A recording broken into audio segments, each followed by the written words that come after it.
Another thing I have to say too, on some of these consumer agreements, not all of their intellectual properties want to steal your thought process. Some of them are trying to protect theirs. So I have to add that in there because I don't want you guys to think I'm lying to you because you didn't see it in the first video, but you're seeing it in this one. So please watch all my videos in their entirety when they say part one, part two, or part three, because I have some important information that I may have omitted without being aware that I omitted it. But I want you guys to really pay very close attention to these people picking up this intellectual property thing because it has a tendency to mutate into something totally different. And a lot of times we're using consumer services and we're dealing with the mutation and we don't know why we're dealing with the mutation of the documentation or things that are going on because you have people that really are out to steal what's rightfully yours. That's your creativity, that's your rights to do certain things. They're out to steal that. Make sure you guys are paying very close attention to some of your consumptions. Who are you consuming with?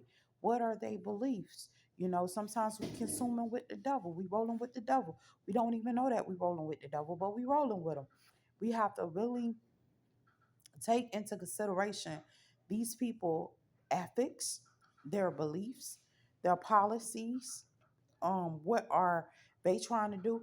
What are you really trying to do? Are you trying to protect yourself? Because I feel like by removing constitutional rights, that's not a form of protection, but rather a form of violating another person's opportunity to do what they have to do, and that should never be included. Whether they're suing you or not, that should never be included. What do you have to hide? I know that you are trying to protect yourself, but we have to be very careful because sometimes this place is very wicked.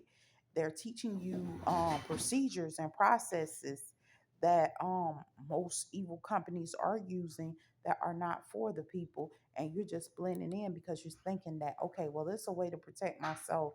It's harmless, but like I always say, a lot of times things that are harmless sometimes can cost you more than things that are not as harmless. So be very vigilant, be very mindful of these policies and stuff. Like I said, sometimes I gotta go out, I gotta work for these people. You know what I'm saying? I have to just be straightforward and tell you guys as clear and as flamboyant as possible that it's not the best of environments to work in. It's not the most comfortable environments to work in. And you have to be very mindful that these people have other issues involved. So, like I said, be careful.